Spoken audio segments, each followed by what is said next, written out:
Today we're talking about the flow state and why it's a crucial link to higher consciousness. We're going to explore what flow state is, how it connects to our higher self, and practical ways to tap into this powerful mental state. So what exactly is the flow state? You might have heard it described as being in the zone. It's that magical place where you feel fully immersed in an activity, losing track of time and feeling an incredible sense of joy and productivity. You can even call it the God state, because this is where we tap into our divinity.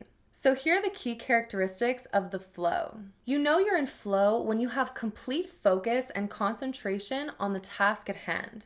Distractions fade away and your attention is laser focused. So think of when you're creating art. This is often when we reach a flow state. When we're intrinsically motivated and we find the activity itself more rewarding than any external recognition could ever provide. This is where that typical quote, "the public rewards what people do in private," comes in. People are in awe of the flow state. And art immortalizes the flow state. When you're in flow, your actions feel almost automatic. There's a sense of ease and fluidity in how you perform the task. It's like walking. You don't have to think about putting one foot in front of the other and how you're going to bend your feet. Unless you're wearing heels for the first time, walking is unconscious competence. You just flow. This is the same flow state that an athlete reaches when they get on the competition floor after training for like a year straight. They've put in the reps, they've mastered their movements, and now it's time to let the flow take over. And this doesn't mean that when the athlete was in their training phase that they didn't achieve the flow state. The more you work on your craft, the easier it is to get into flow state.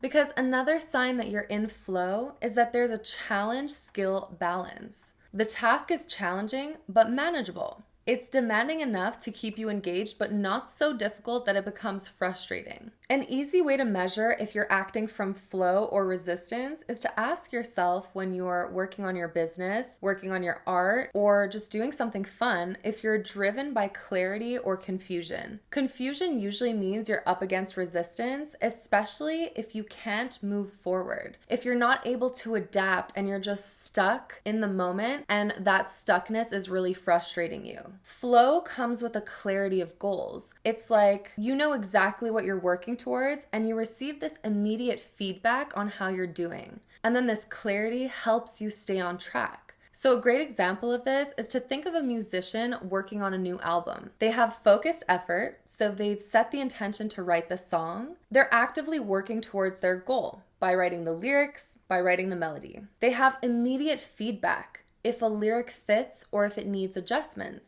And there's this continuous loop of creation and feedback that keeps this musician energized and motivated to keep on going, meaning they're consistently making progress and aligning with their vision. A lot of the time, flow state is going to feel effortless. It feels like you're on a cloud, like all of the cosmos are lining up perfectly to support you and your creation in this present moment. There's this loss of self-consciousness.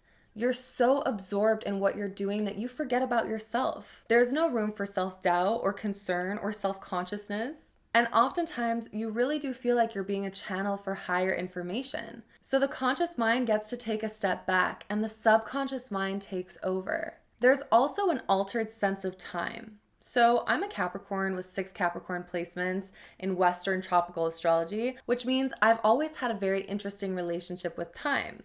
Normally, when I'm living my daily life, I usually find myself behind schedule. Time always seems to escape me. But when I'm in flow state, time slows down. It's the most unreal, supernatural experience I could ever even try to explain or depict. I'm in this vortex of frozen space and time. Now, flow state for others can also have the opposite effect. Like a person with ADHD will say that when they hyper focus on a project, they'll feel like only minutes have passed when in reality it's been like 8 hours. The flow really is such a magical state because it's a state of complete presence. You're not distracted or fragmenting your attention into multiple avenues, so in reality, you become a very powerful creator. Your energy becomes potent. You have this heightened creativity and your problem-solving skills amplify. If you're someone who says there's not enough time, then I would highly recommend setting aside 1 hour a day of dedicated focus. Don't focus on reaching a flow state. Really just focus on focusing your energy towards something that matters to you. This could look like creating a website, starting a blog, writing an article, learning piano, stretching your body. Whatever it is, do it without distractions. It could be creating a piece of social media content, whether that's video, a podcast episode, graphic design. Usually, whatever your inner child liked to do when you were younger is how you will access your magical flow.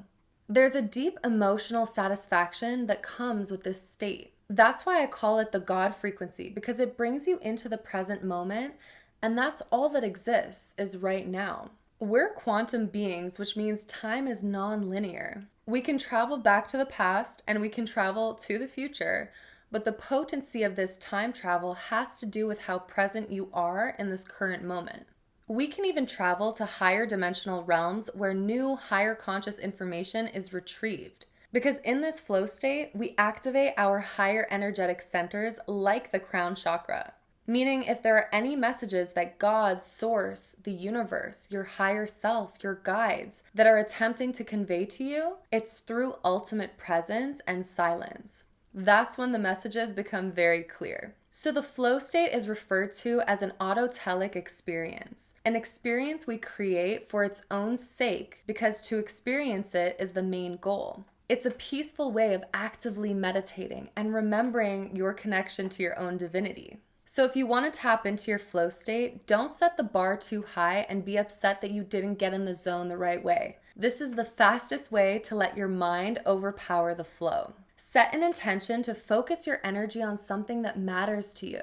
Choose tasks that challenge you but that match your skill level. So if this is like baking, don't try to bake an 8-layer cake. Bake the brownies that you know you've done before, but make it a little bit more special. Minimize distractions and give yourself a dedicated time limit to get the job done. That way you'll be more inspired to stay focused on the goal. And most importantly, follow your highest excitement in any moment, and you will be led to the flow state, which is where the magic lies. I hope this inspired you to connect to your higher consciousness. Follow for more esoteric wisdom that connects you with your divinity.